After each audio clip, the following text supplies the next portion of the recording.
Hi, and welcome to the Big Diesel Fit podcast show. I'm your host, Stanford Smith. Today I have Oli Anderson, a author and life coach. So without any further ado, let's just get right into it.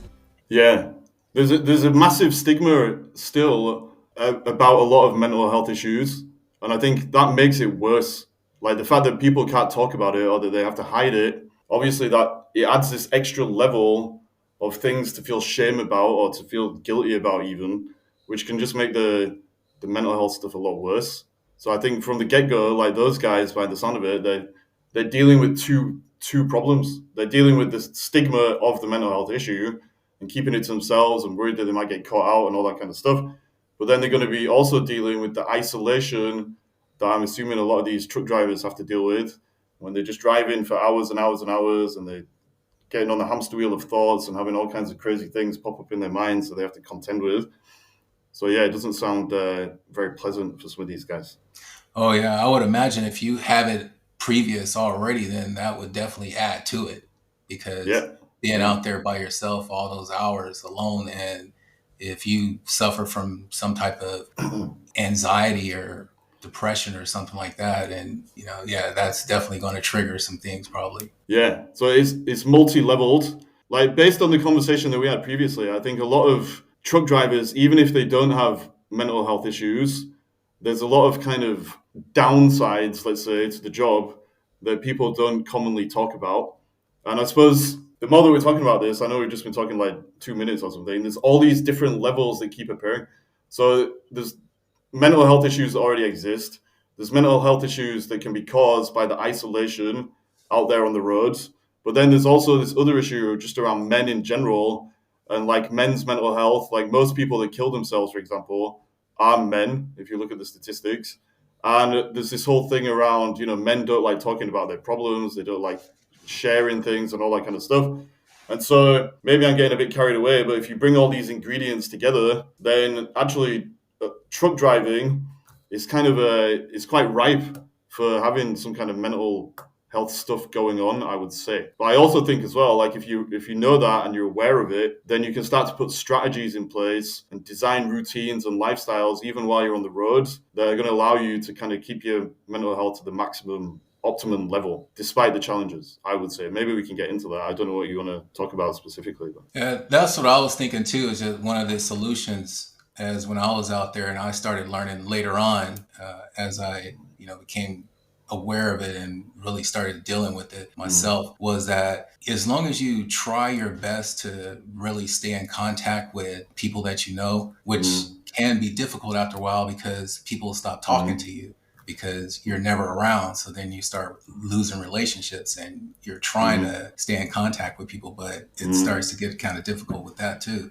Just from, being out for so long and being out of everyone's life and you're just in your own separate mm. kind of world there. Yeah, I think it seems a little bit unfair maybe, but I think part of dealing with the problem is understanding that it's not a personal thing.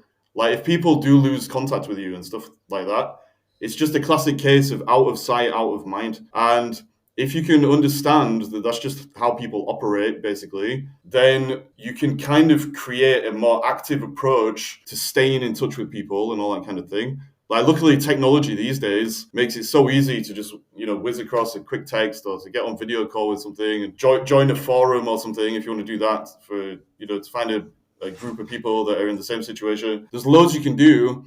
But I think a lot of the time, a trap that people fall into is they just see the effects. So in this case, the effect is that the relationships are crumbling and people are kind of going out of contact and all that kind of stuff. They don't realize that the cause may not be like a personal thing. And actually, there's things you can do to kind of depersonalize it and just say, right, this is a situation I'm in. What am I going to do about it? Well, okay, I'm going to make it part of my routine to literally call somebody every day or to send a text every day or to do something every day. And so I'm rambling a little bit, but the point that I'm making is like if you understand these common problems that these truck drivers are facing on the road, then you can take the emotional stuff, the personal stuff out of the equation and just really look at it in a very practical way and say, right, what am I going to do about this? And then build that into your routine and the structure of the truck driving experience, if that makes sense. So that sounds a bit pretentious maybe, but just having like a daily routine, literally, that could probably make a big difference to a lot of people's mental health. And then making sure it ticks all these boxes, like, I don't know, mental health, physical health, connecting with people, having some sense of purpose or growth or whatever it is. You could build that into your daily structure, even if you're on the road, I'm assuming, or at least have like a default template. I don't. Does that make sense? Like, obviously, I've never been a truck driver. Like you're the one who knows what you're talking about, really. But do you think you could do something like that to kind of improve mental health on the road? Oh, yeah, yeah. You could definitely develop, a little routine. I know like the first couple years when you're out there, it's actually kind of fun. You're gonna, Mm. kind of enjoy the first couple years, but then, Wow. it kind of gets a little boring after you've been out there, gone through Texas like 20, 30 times, you know. Yeah. Yeah. I think that's how it happens wherever you are in life. Like whether you're driving a truck or you're working in like an office job or whatever it is. At first, when it's new, it seems like everything's fresh and you're getting new experiences, but then slowly but surely, you don't realize it's happening, but you kind of get stuck in this rut because you're just going through the motions of doing the same thing over and over again. And then before you know it, you've kind of stagnated. It's like a puddle of just water that's just gone stagnant. It's not flowing like the river, and it just keeps getting these new, fresh experiences. You just become a stale version of yourself. And I think that is one of the main problems, actually, wherever you are. That's what causes a lot of mental health issues, I think. Like, really, mental health, when we're talking about mental health, we're talking about two things predominantly, right? You've already mentioned them: depression and anxiety. I think depression, in 99% of cases, just means that we've stopped moving, we've stopped evolving, we've stopped growing in the way that we want to. We've stagnated, basically, and become stuck because of our beliefs and all that kind of stuff. Anxiety, a lot of the time, is because we're playing these hamster wheel thoughts over and over again in our minds, but not actually acting on solving the problem. And so nothing ever changes. Just like 80% of the stuff going through our head is just the same thing again and again and again. That causes anxiety. But then also, the image that we carry of ourselves, because we're stuck, that causes us to just put this version of ourselves out into life that is actually getting feedback from life that it needs to change, if that makes sense. And if we don't act on it, I think that's where a lot of anxiety comes from. It's that conflict between the way we see ourselves, but the way that we actually could be if we keep growing and moving forward. Oh, definitely. I see what you mean by that, trying to make sure that you're actually doing something and Mm. trying to evolve with something else. And Yeah, either whatever kind of time that you have to, sit around and you're not doing anything, trying to constantly evolve in some kind of way. yeah, That definitely makes a lot of sense because, if yeah. you're not, then of course, yeah, your whole energy and everything about you is just going to reflect that. Yeah, exactly that. I personally think that we make all these things very complicated, like mental health and just life in general. And ultimately, like mental health really just comes down to accepting ourselves and accepting life and building with that. And all I mean by that is that we live in such a way where we're aligned with the way that human beings are supposed to operate. And ultimately, human beings are not supposed to stagnate. They're not supposed to stay the same. They're supposed to keep growing and evolving in the way that we just said. And exactly like you just said, if we're in that state of kind of flowing and growing, well, we can't be miserable because we're not holding ourselves back, which is the main source of misery in our lives. But also, our energetic kind of relationship with ourselves and life changes completely. And it's purely because there are two main types of energy, I guess. One is that we're just moving, which is the kind of energy that we want to be embodying. Two is that we're stuck and we're stagnant. That's when we start to get some of these problems. And so I think no matter what our situation, there's like loads of things that we can do to start putting ourselves in that position where we are growing and evolving in the way that we need to. Like, actually, I don't know if this is too much preparation, but like, I've got like a list of 10 things that well, 9 things actually, sorry, that truck drivers can do to kind of align themselves with this kind of stuff that we're talking about. In other words, to keep moving and to keep evolving, but also to have a sense of purpose. Like, really, a sense of purpose is you're connected to yourself and you're connected to other people. And I think if you can design that into your life, like you keep saying, even as a truck driver, then probably your life will be a lot better. So if you want, I can go through the list, or it's totally up to you. Oh, yes, of course. Yeah. So some of these things were already mentioned. They're all really simple things. Like again, like I've never been a truck driver in my life. I drive a Toyota Rav4, which it's got four wheels and a steering wheel, but it's definitely not a truck.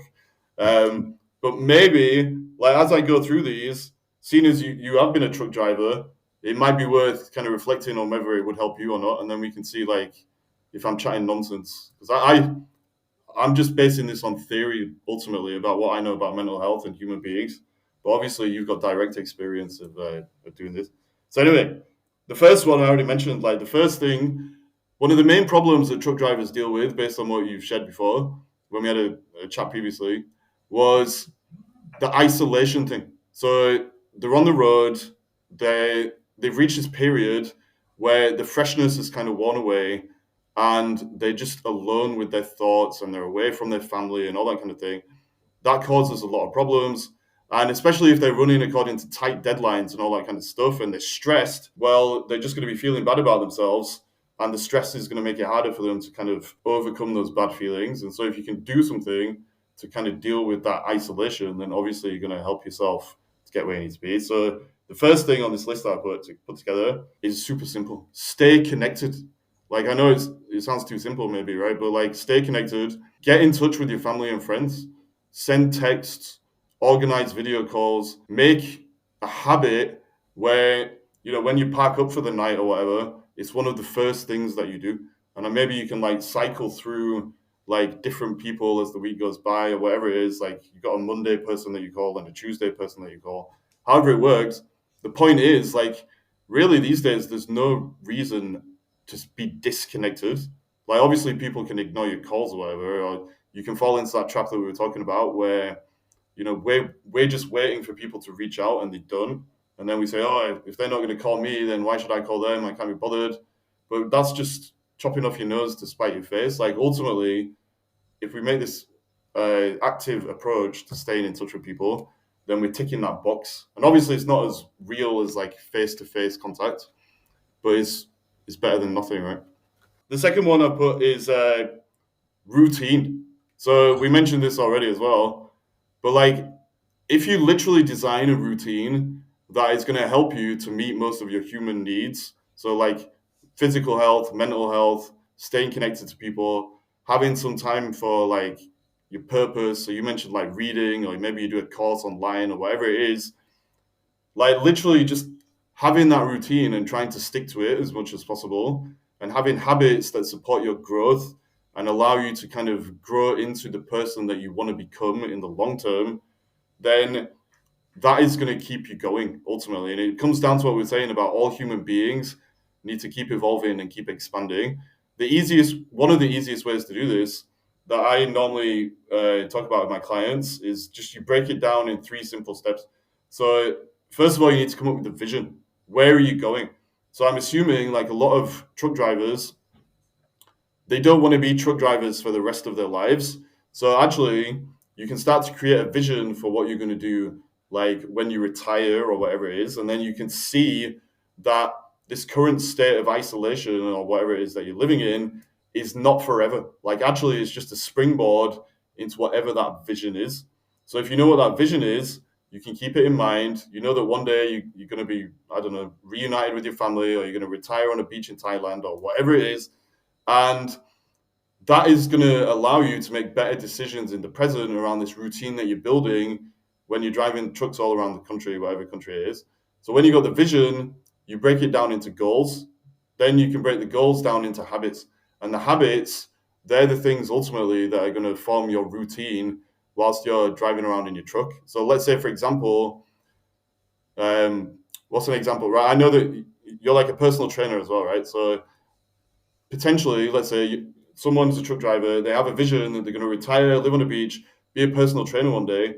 Part of their routine could be, maybe I'm getting a bit carried away, but like when they've parked up at the end of the day, they go do some calisthenics in the back of the truck or whatever it is, or they go for a jog, excuse me, or they do a course online about personal training, like on Udemy or whatever it is. basically they're upskilling themselves, even though they're in this situation, like driving the trucks, and they feel isolated. They're not disconnected from the vision and where they're going. And like ultimately, all those habits are part of the routine that you can just do every day. And if you do that, your life is going to feel a lot richer. So I would really like super recommend doing that, because then you're moving forward in the way we talked about. You're less likely to be depressed, and also a lot of your like self-limiting beliefs and all the stuff that makes you anxious, maybe that's going to dissolve as well, because you're going to see that everything you're doing right now is just feeding into this process of getting you where you need to be. I think a lot of the time we get depressed because we just look at where we are right now. We're not happy with it. We're not grateful for it, but it's because we've just seen it in isolation. We're not seeing the bigger picture. And so if you've got the vision, the vision, the goals, and the habits, then you can kind of link everything that you're doing with the past, present, and future, if that makes sense. Where you've been, what you're doing now, where you want to go. So the second one is just have a routine around those kind of habits. And of course, I've made it a bit complicated in a way. I'm talking about all this higher level stuff, moving towards vision.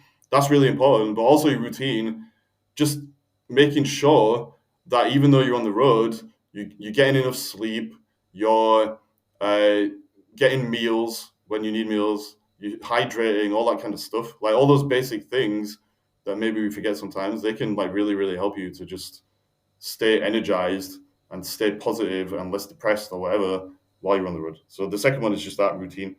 The third one is kind of linked. It's just mental and physical exercise. So physical exercise, obviously, is super important. There's so much evidence actually that physical exercise is just as effective, if not more effective, sometimes than like antidepressants, because like your body's moving, you're getting endorphins buzzing around, you're getting serotonin and all these kind of like hormones that make you feel good just from physically moving your body. I heard a great thing the other day. I'm going to try and remember exactly how it went, but it was something like movement is medicine for the body, and stillness is medicine for the mind.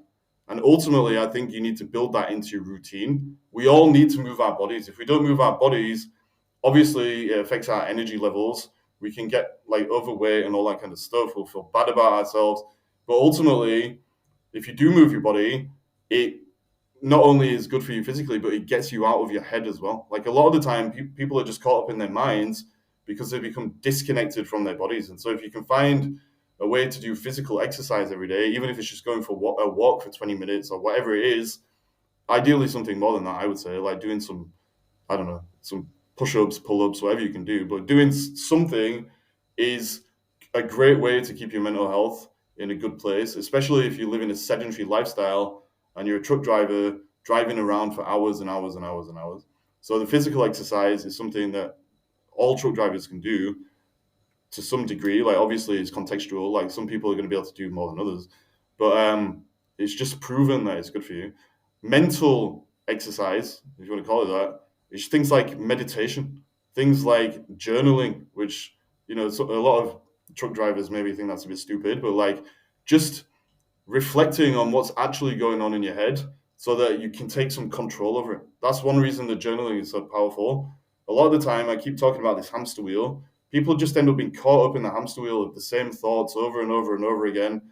And a lot of those thoughts are negative and they're just old programming and old emotional stuff that's just causing them to feel a lot worse than they need to. And so if you can start journaling, or you can use something like a thought log, which is a tool that just allows you to kind of analyze your thoughts and put them in a different direction, a more positive or real direction. If you can do that, then you're getting more control over yourself and over your relationship with yourself. And that combination of mental and physical exercise, it's proven that it is good for your mental health and physical health, obviously. And so if you can build that into the structure of your life, then obviously that's just an amazing thing to do. The fourth thing is boundaries. So one thing I was reading about truck drivers, don't know if it's true, a lot of them are super stressed out because they're always been given more work. They're always on a tight deadline. There's just always so much pressure on them to kind of just do more. And obviously, that is going to add stress to their system, which if they're already dealing with mental health stuff, is just going to make it way worse. So the tip, if you want to call it a tip, is to set boundaries as much as possible. Like setting boundaries is one of these things that people talk about all the time because it's so important. But again, we can make it really complicated. Setting boundaries, it just means saying no. Like sometimes you can say no. So like if you've been working all day and I don't know what the law is in America or wherever you're a truck driver, but like if you've been driving 12 hours or whatever it is, and you really should have only been driving 11, you're allowed to say no. Like you're allowed to say no. I think a lot of people, especially if they're stressed and depressed and anxious, they don't set the boundaries. And so just learning to say no and to assert yourself and to take control again over your life as much as possible is good for your mental health. So I don't know if that's worth throwing out there, but I thought that was important, especially if there's all these deadlines been put on you and stuff like that. The fifth thing, you talked about this yourself, but it's just to stay engaged in life. And by stay engaged, I mean you're doing things that you actually enjoy doing and that are going to allow you to keep moving forward and to keep growing. So I talked about that a lot when I was talking about the routine and the vision and the goals and the habits and all that kind of stuff. But ultimately, when you're driving on the road, not just when you're driving, when you're doing anything in life, you can either take an active approach or a passive approach. You're either the cause or you're the effect. If you're the cause, you're empowered and you're deciding like what your life is all about and what you're doing with it. If you're in the effect, well, life is telling you what to do. There's a quote by Carl Jung that I'm always throwing out. Carl Jung said, "I am not what happened to me. I am what I choose to become." And that applies to all of us. If we choose what we're becoming, obviously within reason, you can't choose to be like a fairy or a unicorn or something like that. But like if you choose what you want to become, then you're the cause of your life. And staying engaged is exactly that, like choosing to be engaged. So if you're a truck driver, there's the two different options are you're either driving around kind of passively as the effect, life is happening to you, you're just kind of going through the motions. Like maybe you got the radio on, you're listening to some music or something, but ultimately you're just driving around passively between, the drop-off point and the next drop-off point or whatever it is, and you're just in that hamster wheel. That's the passive approach, right? The other approach is that you're engaging in life. Maybe while you're driving, you're listening to this podcast that you've got about improving your life as a truck driver. Maybe you're listening to I don't know, like a course or something, and like how to learn a different language or whatever it is. Basically, you're doing something, even in between, the different points, dropping things off or whatever. You're doing something that is keeping you engaged. Like you're using your brain, you're using your creativity, you're growing, you're evolving, all that stuff.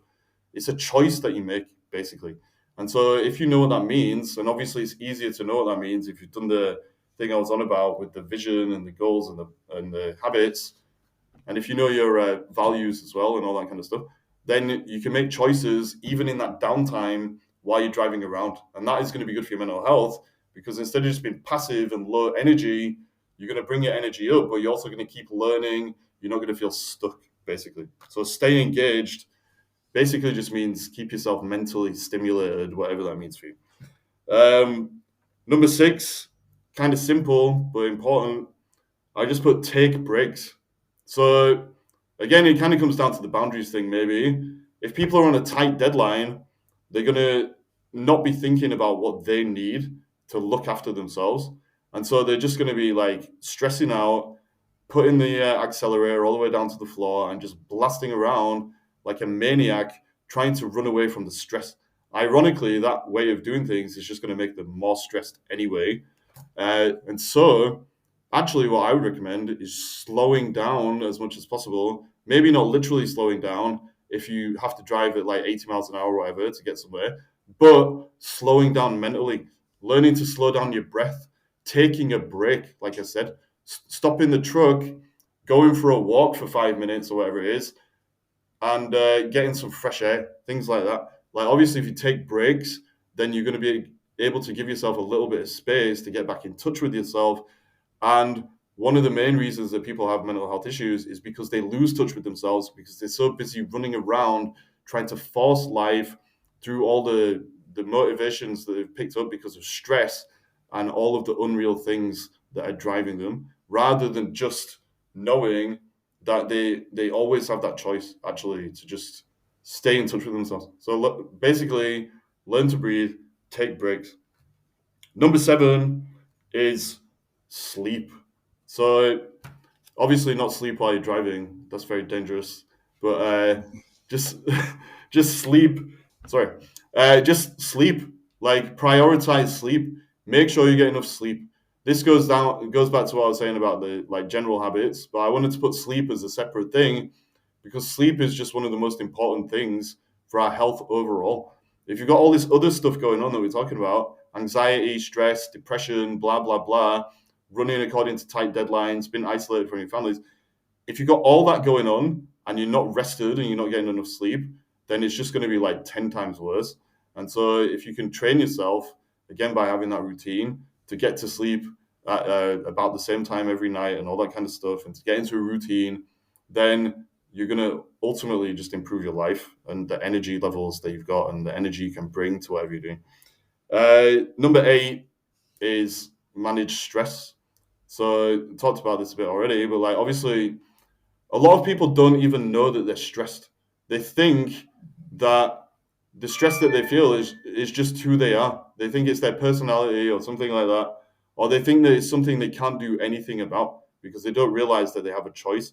So managing stress, it combines a lot of these things that we're talking about, but I just wanted to put it as a separate thing again so that people can be aware that stress just exacerbates all of these things, all of these problems we're talking about. Again, like anxiety, depression, blah, blah, blah.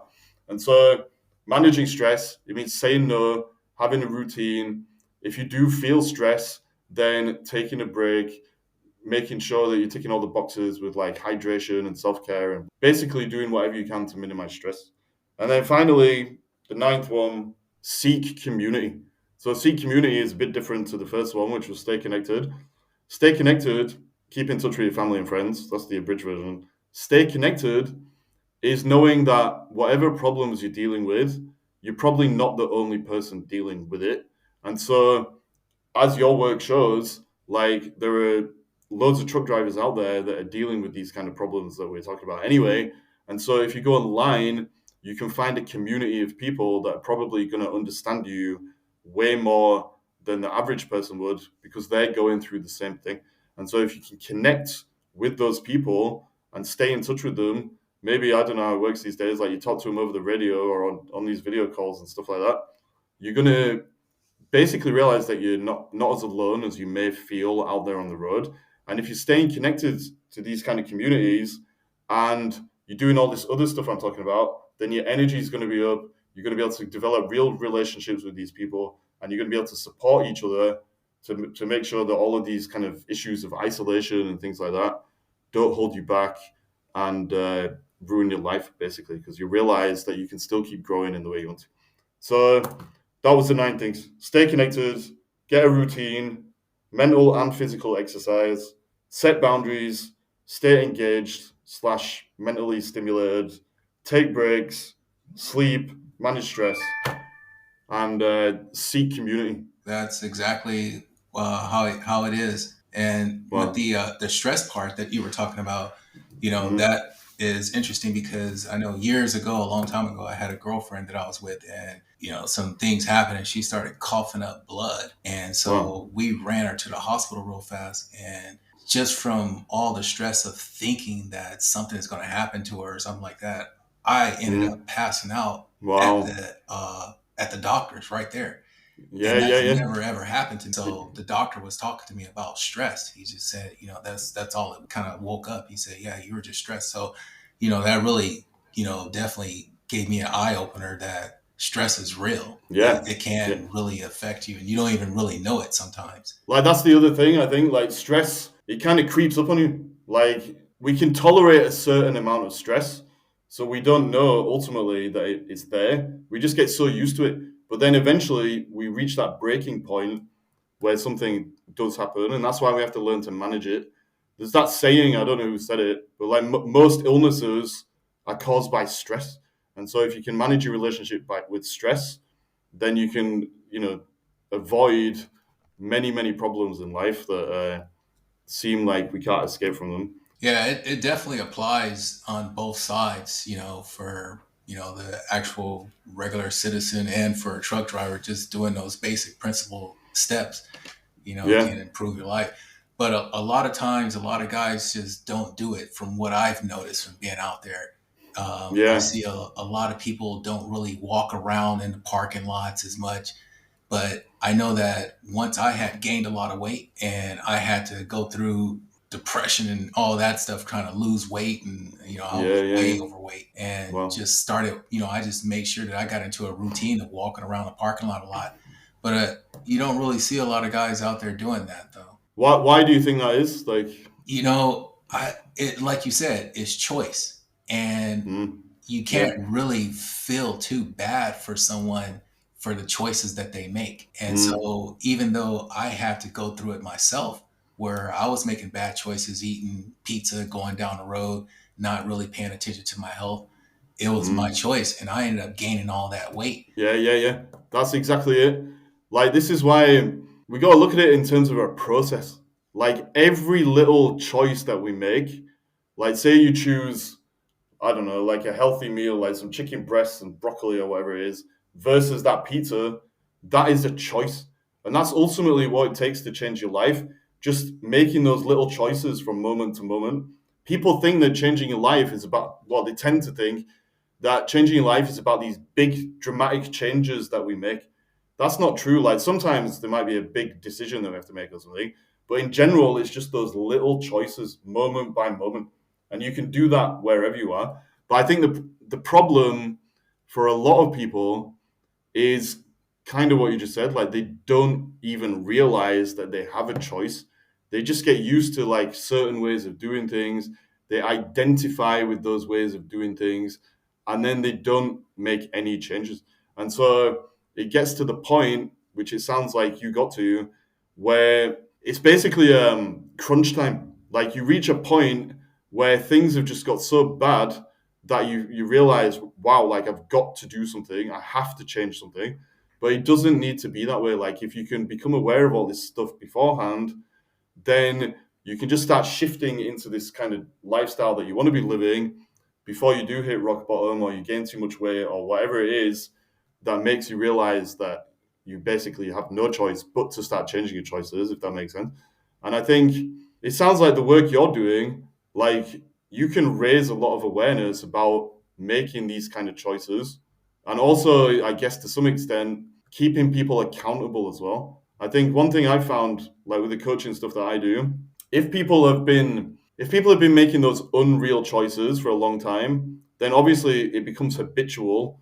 Like, the reason they're making those choices is because their unconscious mind basically has just become so used to running those programs of the habits and choices that aren't serving them, that they just do it without even thinking. And so the first step is to raise awareness of, that you can make different choices and the consequences of the choices that you are making and all that kind of stuff. But even though you have that awareness, because we're dealing with habits, sometimes people do need accountability. They might need, somebody that they meet in a forum, or I don't know, like, basically some kind of accountability partner. It can be somebody you already know, but I don't know, maybe like, I don't know, there's a trucker forum or something like that where you can hook up with people that want to start changing their lifestyle in the way that you're talking about, and you keep each other accountable. The point is, I'm rambling a bit, sorry. The point is, if you have somebody who is keeping you accountable, then eventually the habits and choices that you make shift into this more real way of being. And eventually they become unconscious. Like, you don't have to think about it anymore. You're just doing it as second nature. Obviously, I don't know loads about you, but I can tell, like, now, probably your predominant habits, you're not choosing the pizza and the unhealthy food and all that stuff anymore.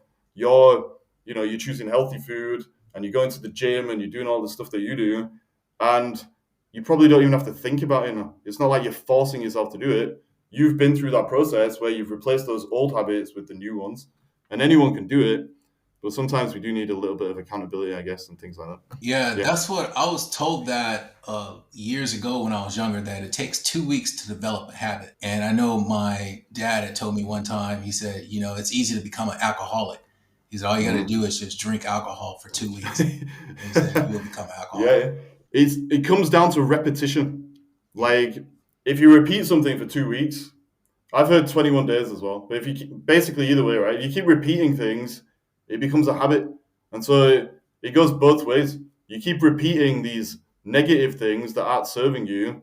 Well, that's going to become a habit. But then if you realize you're doing that, and then you start replacing it with something more positive or something that does serve you, eventually that'll become a habit. But the thing is, like in those initial stages when you're changing the habit, that's when you need discipline or you need accountability. You have to force yourself to do it a little bit because there's that inner battle between the old way of doing things and the way that you actually want to be doing things. And this is why it's so important to have that vision. Like if you've got that vision for where you're going, it makes it a lot easier because ultimately you know that making these good choices and overcoming that resistance to go back to the old way of being, making those real choices is going to carry you in the direction of that vision. And I think that's why, like, all these things I'm talking about are kind of interrelated. But ultimately, it's just about knowing who do you want to be, not who are you right now, but who do you want to be? Do you want to be that guy that's just stuffing his face with pizza and feeling low energy all the time, or do you want to be like a bit higher in relation to how much energy you're putting out there in the world, and you're feeling better and you're flowing and all that kind of stuff? If you do, it's just about literally shifting your choices. And obviously, choices implies action. You have to take action, otherwise you're not going to get anywhere. But it's simple in a way. The hard part is like executing it. If you've got that inner battle, and especially if you're already dealing with anxiety and depression, like your energy is going to be like pulled down quite low. But like I really believe anyone can start shifting if they want to. It just it takes a little bit of time sometimes, but 100% it can be done. Well, that was the show for today. Thank you for listening. Make sure you tune in next week for a new guest.